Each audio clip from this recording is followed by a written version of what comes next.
Right. I think we'll make a start and hopefully anyone else will jump in and join us. So tēnā koutou katoa, ko Claire Coleman tōku ingoa, kia ora this afternoon and welcome. I'm going to start this over with karakia. And I have picked a new one, so please forgive me if my pronunciation is not fabulous. And now I've lost it. Where's it gone?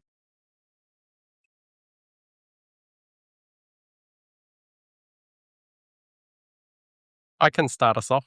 Why don't you? Let's try that. Kia kara kia tātou, tutua mai runga, tutua mai raro, tutua mai roto, tutua mai waho. Kia tau ai te mauri tū, te mauri ora ki te katoa, haumi e hui e tai ki e. Thank you, Lian. Okay, so welcome this afternoon. Appreciate that. I don't know where my karakia just disappeared to. So we are here to look and talk about the Phase 5 Sciences subjects. And as ever, just to explain how the session kind of works, I'm going to plonk you through a PowerPoint and some resource that I've made that kind of speaks to the survey questions for this consultation around some of the science subjects. And then my lovely esteemed guest is going to chime in on bits and pieces. Everything will go up online pretty shortly after the webinar finishes, and the links to the Gamma site I will post into the chat now. And the idea is that we have it all kind of done and dusted in 30 minutes or so. So we'll try and keep things tight, and I will chivvy things along as needed. Again, before I hand over to Lian to introduce himself, I also just want to acknowledge that these bits and pieces and resources have been created with the great wisdom of others who are in the science community and not me, who is not a science teacher. And so they are kind of a culmination of a few people who've come and lent me their expertise with very, very quickly, given the speed with which this consultation is being rolled out. So they are not just my musings. Okay. Maybe I'll turn to Lian if you could just introduce yourself, and I will. Yeah. Kia ora katoa, ko Lian so tōku ingoa, he kākau pūtaio ahau I Tauranga Moana. I'm a science teacher in the Tauranga area. I also run a local science teachers association called Base Science, and I'm also the regional representative for the Chemistry Educators Association and also for NZASC in the Bay of Plenty. Lovely to be here today. Feeling really, really, really nervous coming on here and needing to talk about what looks to be a massive volume of material for just a few people to consider here tonight. But, we've got less than 30 minutes to go. We've got a short consultation time frame to get through. So passing the ball back to you, Claire, to awhi us along. Okay. Kara, thank you for that. And so the PowerPoint I've put in the chat is here. It's only a couple of slides, but it clicks through to a bunch of extra resources. So I thought before I sort of show you all of those bits and pieces, maybe Lian, do you want to just give us a kind of quick 2 minutes, 3 minutes, big overview of kind of what you're seeing, big picture around the sciences subjects? Yeah. So first thing off the top that my first impression is of year 11, there's already way too much in there to cover in a year. I think even if you had the beginning of term 1 all the way through to the end of term 4, and we're not talking like current senior term 4, where like, the year 11s go away for exam leave, but all the way until when like year 9s and 10s finish, there is a lot of stuff to cover. And then when we look into year 12 and 13, yesterday afternoon, I just tried to map a few of year 12 and 13, all of the year 12 and 13 of chemistry, physics, bio, ESS, and Ag Hort against those 10 elements that were present through phases 1 to 4. And we're looking at something which is really, really top heavy in the senior level.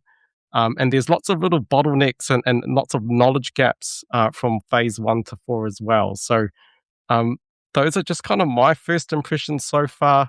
But also the fact that we've got, physics, chem, bio, ESS, and Ag Hort Noticeably absent is Year 12 and 13 general science as well, which I know that some of our local teachers here in the Bay of Plenty would actually like to see as a subject as well. Okay, thank you, Lian.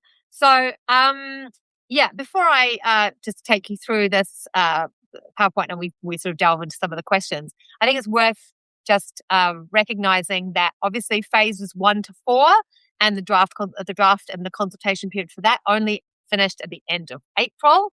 And so this material for phase 5 hasn't really been related to that phase 1 to 4 material. So there is going to be an issue, obviously, people thinking about how does the progression work? How do these things, flow on from one another when that, obviously this work was being developed whilst 1 to 4 was still and is still currently in draft. So there is that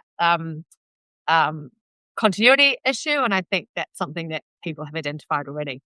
All right, so on the website, again, there's just nice clickable buttons to show you where to find everything to do your consultation. If you click over here, you'll find this takes you to Taharangi, where all the materials are available. Again, you have to scroll down to get to the PDFs that you need to download to have a look at your subject or subjects. And it is just a click and download a big PDF and have a look at that. We'll go back here. Then if you look at the consultation survey document, just something to note here is that it is one big long survey. So it will ask you to do it, and then it'll say, do you want to do another subject? Do you want to do another subject? It just keeps going until I think it's 10 subjects you can comment on in one submission. I don't know, and I have asked whether or not, it's kind of going to count you out if you make one submission on one subject and then go back later and trying to make another one, whether or not that, they sort of look at your email address and say, no, you've done one. I don't know. But I would hope that's not the case, because obviously this is quite a bit to have people thinking about, and they might be ready to talk on one subject and then want to come back later and go through the process again. But yes, it is a much shorter piece of survey than the draft 1 to 4 consultation. And the questions are fairly restricted in terms of what they're asking you to do. But as many of you probably found if you engaged with any of the consultation before, there is some space to upload some of your feedback as well. So it might be worth collating feedback separately and doing that part and putting the effort into that if you find the survey themselves not really helping you out. So we'll move through the snapshot summary. We'll continue. And I'll just turn to you, Lian, to have a look at bits and pieces. So, the other thing to notice when you look at the survey is a lot of the questions are recorded by a sliding scale. So it goes from I don't agree to I strongly agree, and there's sort of a middle, and there's sort of a not applicable, I don't know category. And what I've done here, just to try and make it easier, is I've actually put down kind of what, as I said, our expert group that have contributed to these slides felt about these the answers to these questions. And this is not me trying to tell you how to answer them, but it's just to give you, I guess, a kind of overarching guide about how some people are feeling about it, and then some of the reasoning why. So we'll move through to that. So the first question is really about the visual element, the pathways element, which is that sort of little section that tells you how you might move through phase 5 from years 11 to 13 and how that might help you decide what you're going to be doing. Lian, do you want to talk about the usefulness of that, which we kind of thought was a maybe? Absolutely. So in terms of pathways, I think, so we got our phase 5 released on the 15th, and then on a Saturday we got the announcement that Year 11 science was going to be compulsory. Now that does, I think, have some implications in terms of what the purpose of Year 11 is. Like if we're saying everything from Year 1 through to Year 11 is a must-have and must-know for every New Zealand citizen in New Zealand, what is some of the science that is actually essential for all New Zealanders? And so when you open the phase 5 draft for Year 11 science, I've got it in front of me, but you only really need to go 2 pages in and you end up with a table in terms of so these are your future professional pathways. There's engineering, commerce, law and society, creative and cultural industries, digital and data systems, food and primary systems, all those sorts of things. And sure, like if we're saying that, we want year 11 science to be compulsory because this is the professional pathway we want you to be on, well, what about the citizenship pathway? What about the students that don't want to take on those sorts of jobs after high school? So maybe keep those in mind. So here in the responding to survey questions for the website that Claire has put together, we've got in here that we've got this idea of preparing year 11 students for year 12 to 13. 20 to 25% will probably actually continue. I think that's based on an NZCER paper. But then at the same time, what about the 75 to 80% of students? We've got to remember that under this potential new assessment framework that we have, that is that could be replacing NCA is, well, we've got an exam for English and then also maths. There's no assessment to kind of signal what's important for the other subjects, including science as well. So what about the other 75 to 80% of students that are basically forced into your year 11 science class? What can we do for them as well? Okay, thank you. So yeah, as I said, the survey question is just a sliding scale. Do you think it's helpful or not helpful? But I think what we're trying to do in this session is unpack what might you want to say more about that. And again, you have to wait to the end of the survey, although it is quite short, to upload your thoughts around that. All right, so the next one in question 6 is talking about the strands. Do they accurately represent the associated knowledge and practice statements? And I apologize, this is a bit wordy, but essentially our panel did not agree that it did represent them. I thought it pretty interesting myself as a non-science person to think that Earth and space science didn't have any space science in it, which seemed quite a strange thing to do. And so that was one of the chief, criticisms, I guess. And then this idea that the practices were sort of just a big long list of things rather than thinking about scientific practice. And some of the continuity issues around what the work is or what hasn't been done in phases 1 to 4. Lian, do you want to talk to that a little bit? Well, so the point you just brought about the Earth and space science, like, yes, it's called Earth and space. And when you actually map year 11 against phases 1 to 4, if you look through the year 11 stuff, there's no astronomy in year 11. Let that sink in for a while. There's no astronomy in year 11. And actually, when you try to map against some of the other elements from phases 1 to 4, ecology is pretty weak in there as well. Year 11 kind of takes the segue into genetics, which sure is still important if you're on that year 12 to 13 pre-professional pathway into a STEM career.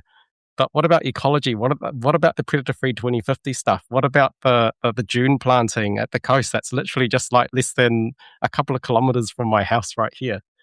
In terms of the chemistry stuff, in terms of the bullet points that we have in year 11, there's not a lot in there, but don't let that trick you. I had a look today in year 11 in materials. We were talking about ionic bonding, covalent bonding. It's almost a little bit like a slightly diluted, washed down version of year 12 structure and bonding. It's quite dense. So I don't think even counting the bullet points is enough in this instance for year 11 to 13. You've got to actually look at each bullet point and think about how heavy it actually is in terms of how much time it's going to take out of your classroom. We did a big analysis from phase 1 to phase 4 before the when was phase 4 due for consultation? Sometime back on like March or something like that. Yeah. And we identified lots of knowledge gaps in there as well. There's entire years where electricity appears in somewhere in like year 7 and year 8, and then like never again until much later on down the track. And it's little things like that probably shouldn't make it into a public draft, but it still has. Okay. Question 7. The subject description aligns well with the knowledge and practice statements. So this was some strong disagreement from the group on this one, particularly around the idea that the paper statement made some quite impressive claims, but they weren't actually evident in the teaching sequence. And I know this was a criticism that we had around some of the content in phases 1 to 4 as well. And then the glaring lack of Mātauranga Māori and commitment to culturally responsive science being there. And I guess the way that the formatting may potentially imply a kind of transmission model of learning that's not something that would keep pace with current research. And a feeling that, as I said, the purpose statement made some really interesting, said some really interesting things potentially, and made some big claims. But there was no enactment of that through the rest of the document. Lian? Yeah. So, in terms of the purpose statement, it's quite interesting because we've got the whakatauki mā te whakaaro nui e hanga te whare mā te mātauranga e whakau. By great thought, the house is built. By knowledge, it is made firm. Now, I'm aware that this is the same as the whakatauki that is from NZC 07. I'm not expert enough to know where that has come from. But something that people picked up in the phase 1 to 4 feedback when we ran a workshop in the Bay of Plenty was that when you Google search that whakatauki, the first thing that pops up is that it's a biblical kind of quote. And so again, I'm not expert enough on this, but in terms of our New Zealand's history, in terms of Māori culture and in terms of, I suppose, for lack of a better word, the oppression, the suppression of that culture is something that's based on a biblical quote appropriate. And then at the same time, do science teachers really want something that might trace back to a religious context as being the whakatauki for their purpose statement? Again, I'm not sure. Maybe there's another story behind where this whakatauki has come from. In terms of, by great thought, the house is built, by knowledge, it is made firm. The question has been put out there over the past couple of months. Whose knowledge? Right? Whose knowledge?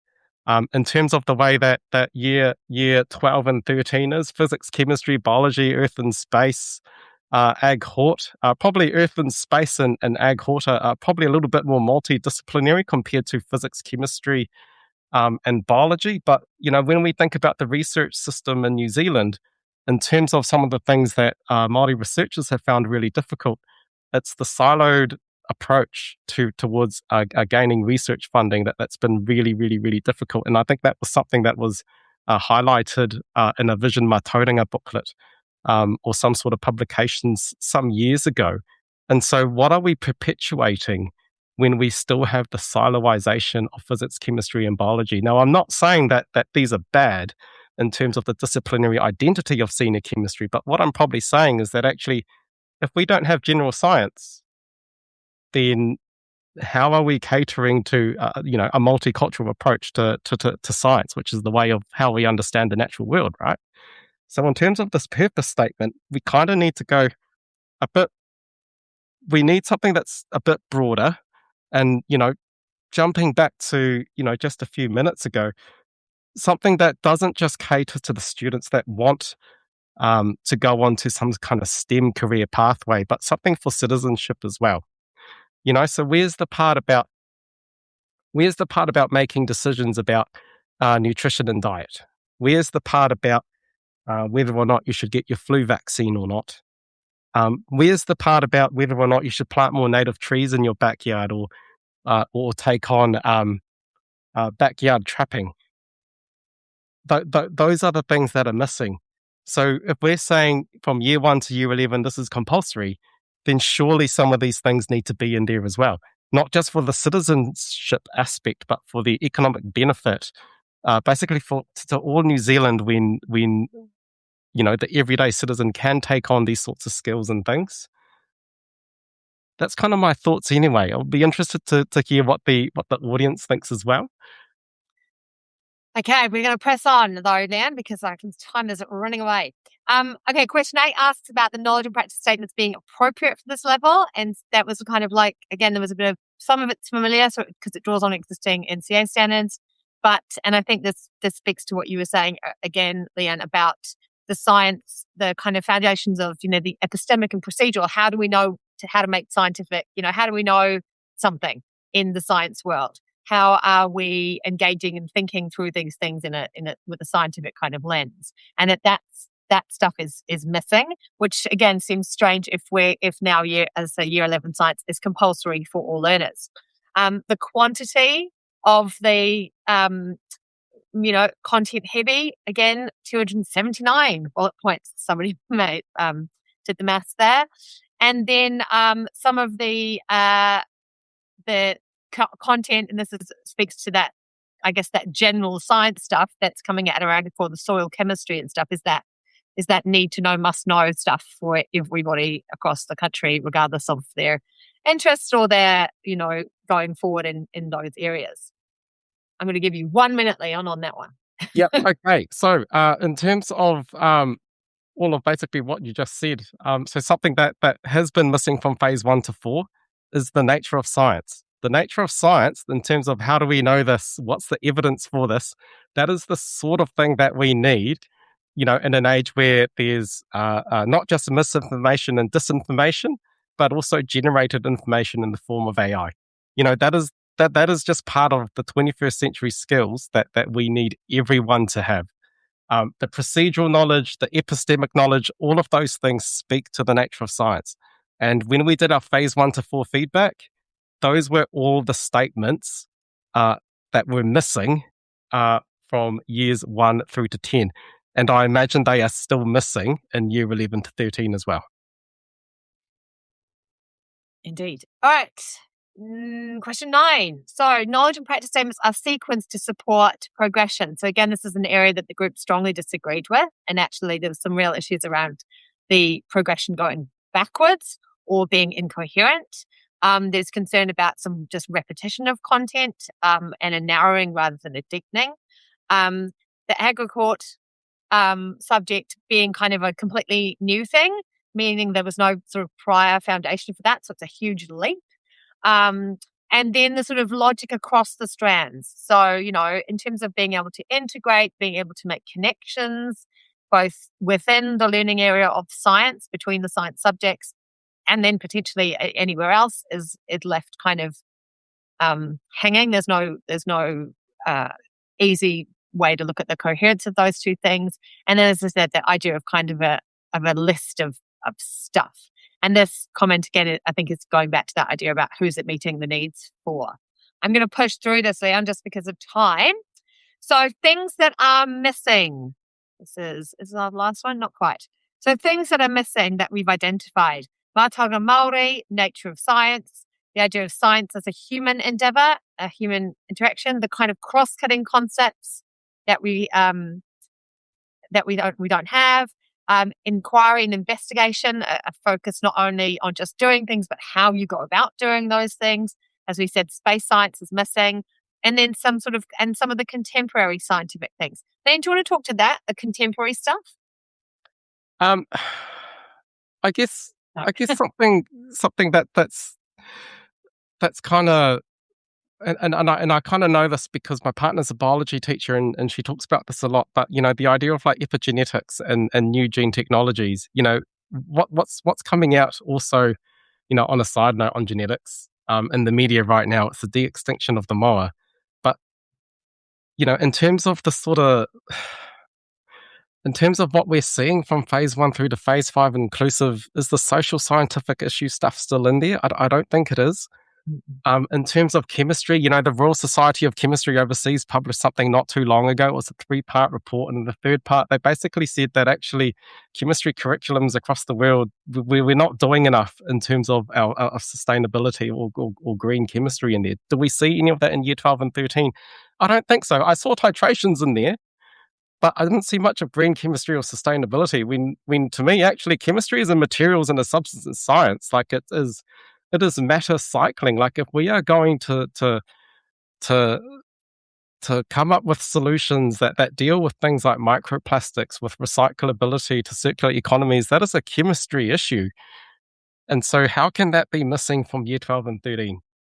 And then contemporary scientific developments in terms of, I suppose, systems thinking. We know that climate change is this massive thing, and that each year that goes by, new evidence comes out. Things change, and the evidence changes the way that we understand the climate change polycrisis system. So it goes back to that idea of the nature of science, that it's not just a list of facts, but that our understanding of the world changes over time as well. It all goes back to the nature of science. We need the nature of science, and it needs to be there in year 12 and 13 as well. All right. Right, we are last question. So the last question before it invites you to contribute your own stuff is around, are they designed to be inclusive and accessible for all students? So again, this was an area that the group strongly disagreed with, talking about the idea around, locally responsive teaching and the importance of that pedagogical approach for connecting with learners. And because of all of the content heavy stuff that's been mandated, there's no room for that work. The kind of curiosity, student-driven inquiry, again, because there's so much of it and it's positioned in such a kind of didactic way, pedagogically, and not really being in line with international movements and other jurisdictions that are trying to be more inclusive and have more Indigenous knowledges and think about how we engage students in science that is relevant to and considers the social element as well. And again, one of the comments was that it doesn't reflect Aotearoa at all and is extremely Western. And I'll say one more thing that was said to me about this too, was that a lot of the content was could have been taught 50 years ago. It's not evolved and moving, and that isn't good. I guess it's not future focused, or in fact, in some ways, current. Lian, you've got 1 minute. And 59 and 58 and 57. Look, I'm not sure what else to really add to this other than, I don't think there's anyone in the audience that kind of goes against the idea of locally responsive teaching. But, I've heard through some of the science teacher circles that in terms of, putting stuff out there by the ministry, like in terms of whether or not it's appropriate to include local context, well, hang on, stop for a second. Predator Free 2050 is a national initiative, but in every single region and place around the country, there are lots of local conservation groups. In terms of climate change, are you saying that no one locally, in my neighborhood can make the personal decisions to respond to that? In terms of, sorting your rubbish when you put it out every week, that is a part of matter cycling. Why do we bother? Putting sorting out our glass, sorting out our plastics, because it is more energy efficient to recycle than it is to start a new quarry and then process all those petrol-based chemicals into new plastics. Can we please get a science curriculum that actually acknowledges the world that we currently live in, and which students are essentially inheriting? I think there's a proverb out there, and I don't think it's a New Zealand-based proverb. It's something along the lines of how young people aren't inheriting the world from us, but that we are actually borrowing that from young people as adults. So I might just leave you guys with that. And then in terms of, what you think of year 11, 12, and 13, sure, the university pathway is important, but when year 11 science is compulsory, think about what is it that every single New Zealander needs now that science might be mandated from year 1 through to year 11. Okay, we are 5:01. I'm just going to reshare the screen with you again, just to go back to that base document. That the link is in the chat, just to highlight that I have also done a summary of the biology subject. I did get some feedback around that, which looks very similar. It's got, same sort of layout where I've gone through the questions, and we didn't get to look at that in the webinar, but please go and have a look at that if you are interested in commenting on the biology curriculum. Again, there's a bit of extra reading. There's a nice science learning article that I've just read this morning which is thinking very much about that future orientation and thinking about what science we need for the potential, future. The future's unknown, and the types of sort of critical thinking and creativity and imagination that we're going to need to think about how to address things we cannot yet imagine ourselves. So, and also some lovely work from Bay Science. So thank you very much, everyone, for coming. I am going to close out with my karakia. that I have now found for at least closing us out. And thank you for your time. And as I said, everything will pop up on the Substack, and I will also post it up to my other draft curriculum stuff, where you can find all the 1 to 4 phase stuff as well if you want to go back and have a look at that. Kia tāna manakitanga e te mea naro ki runga ki tēnā a tātou, kia mahia te mua matimahi, kia toi te kupu, toi te mana, toi te araha, toi te reo Māori, kia tūtoru ka whakamau ki te tina. Hauye tākie. Tākie. Both together, forward together. Thank you, everybody. Ka kite, have a good rest of your evening. Ko Mārie.